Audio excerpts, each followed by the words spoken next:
Shavua Tov, mes amis, j'espère que tout le monde va bien, que tout le monde a passé de très bonnes fêtes. C'est vrai qu'à chaque fois, une fois que les fêtes se terminent, alors j'ai l'impression qu'on est dans deux mondes différents. On a été dans cette spirale, on a fait les slichot, on est arrivé à Rosh Hashanah, les Aseret Yemei Teshuvah, les 10 jours de pénitence, Kippour, et puis ensuite on a préparé la Souka, et puis la fête de Sukkot, et Shmini Atzeret, et Simchat Torah. Et c'est vrai que ça demande beaucoup, beaucoup d'énergie. Mais je crois qu'on ne se rend pas compte. On était tellement dans ce côté spirituel qu'on y allait.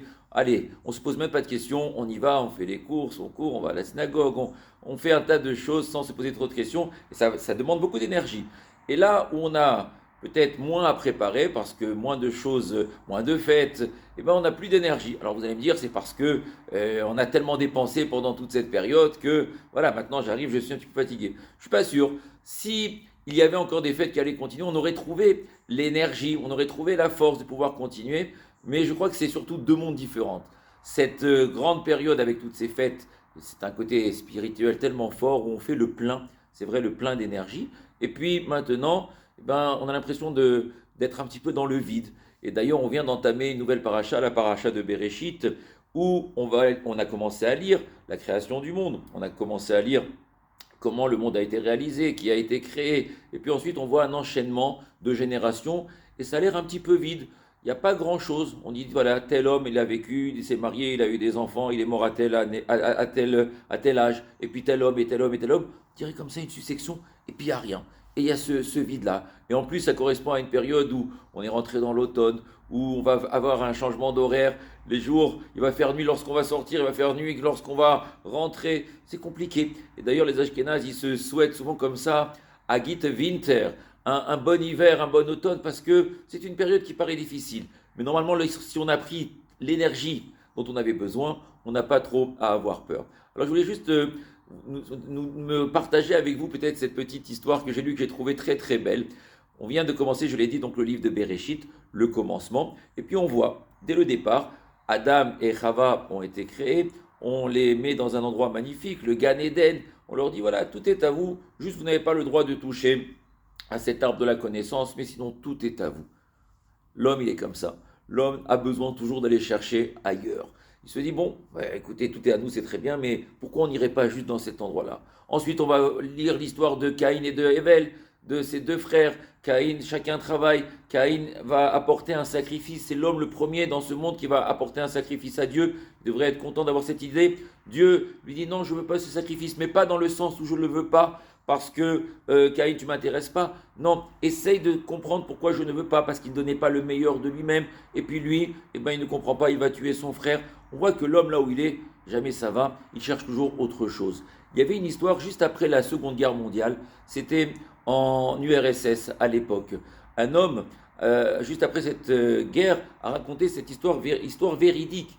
Justement, l'URSS, après la guerre, permettait aux Juifs de repartir en Israël ou d'aller aux États-Unis ou ailleurs s'ils avaient des papiers polonais, s'ils avaient des papiers de certains autres pays. On leur disait, allez-y, vous pouvez partir, il n'y a pas de souci. Qu'est-ce qu'a fait cet homme-là? C'était un homme qui s'appelait d'ailleurs Rav Mendel. Rav Mendel a dit, il va falloir que si l'URSS nous permet de faire sortir nos frères, il faut qu'on agisse de manière rapide et les faire sortir au plus vite. Ils ont commencé, lui, avec un tout petit groupe, à fabriquer des faux papiers pour pouvoir faire partir tous leurs frères et leurs sœurs en Israël, en Amérique, au Canada, dans tous les endroits où ils étaient accueillis. Et puis ils font des papiers, sauf qu'il s'est fait attraper. Il s'est fait attraper et la punition a été ô combien sévère puisqu'il va se retrouver en Sibérie. Combien d'années? 15 ans. 15 ans en Sibérie, dans cet endroit où il a vu des atrocités, des hommes et des femmes mourir tous les jours, où il y avait des travaux donc forcés, combien c'était difficile, il n'arrêtait pas. Travailler du matin jusqu'au soir. Le soir, ils rentraient dans leur baraquement, ils étaient tout un groupe, n'avaient pas le droit de faire du bruit, il fallait être là-bas, dormir pour reprendre vite des forces pour le lendemain. Mais ces gens-là avaient besoin un petit peu de loisirs quand même dans cet enfer qui était cette Sibérie. Il y avait un petit groupe de personnes qui tous les soirs avaient une petite bougie et tous les soirs ils avaient un paquet de cartes et ils jouaient. C'était waouh, leur moment où ils pouvaient un petit peu s'échapper. Et ils jouaient tous les soirs. Puis l'euphorie a fait qu'ils faisaient du bruit. Le garde entend le bruit, ils rentrent. Qu'est-ce qu'ils font vite? Ils éteignent la bougie et ils cachent le jeu de cartes. Ils fouillent partout, le garde, il ne trouve rien. Très bien. Et ça se répétait tous les jours. Et à chaque fois, le garde entendait, il était aux aguets. Il entendait ce bruit, vite il rentrait, il ne trouvait rien. Il cherchait qu'est-ce qui se passe, pourquoi il y a tant de bruit, qu'est-ce que vous faites. Il ne trouvait pas. Il entendait des cris, il pensait qu'il y avait quelque chose qui se passait, mais il ne trouvait pas. Et ça a duré comme ça pendant des années et des années. Et à chaque fois, le garde, il faisait venir toute son équipe et il fouillait tout le monde et il fouillait tout le baraquement. Il prenait les matelas et les lits, regardait en dessous, partout. Ils ne trouvaient rien, comme ça pendant des années et des années. Ils ont pu rester avec leur jeu de cartes tout ce temps-là. Au bout de 15 ans, Rabbi Mendel, il raconte cette histoire comme ça, il dit voilà, il a le droit de sortir, il leur dit mais comment vous avez fait? Il va voir ces personnes qui n'étaient pas juives. Comment vous avez fait à chaque fois pendant toutes ces années pour pouvoir cacher ce jeu-là, ce jeu de cartes? Dites-moi. Et un homme qui dit voilà, c'est simple. Parmi le petit groupe, il y a un magicien. Il y a un magicien. C'est pas qu'il faisait donc de la prophétie ou quoi. C'est un magicien. À chaque fois que le garde rentrait, qu'est-ce que faisait le magicien? Il poussait légèrement le garde et il arrivait à mettre le jeu de cartes dans la poche de ce gardien. Et le gardien, lui, il cherchait où? Partout. Partout dans le baraquement, chez chaque prisonnier, en dessous les matelas, dans tous les coins et recoins. Mais où est-ce qu'il ne cherchait pas? Dans sa propre poche. Chez lui, il ne cherchait pas. Ce qui fait qu'il n'a jamais pu trouver ce jeu de cartes. Et ce magicien, à chaque fois, vous avez toujours tous vu des tours de magie où ils arrivent comme ça à faire passer un jeu d'un endroit à l'autre. Ils ont leur tour, c'est pas...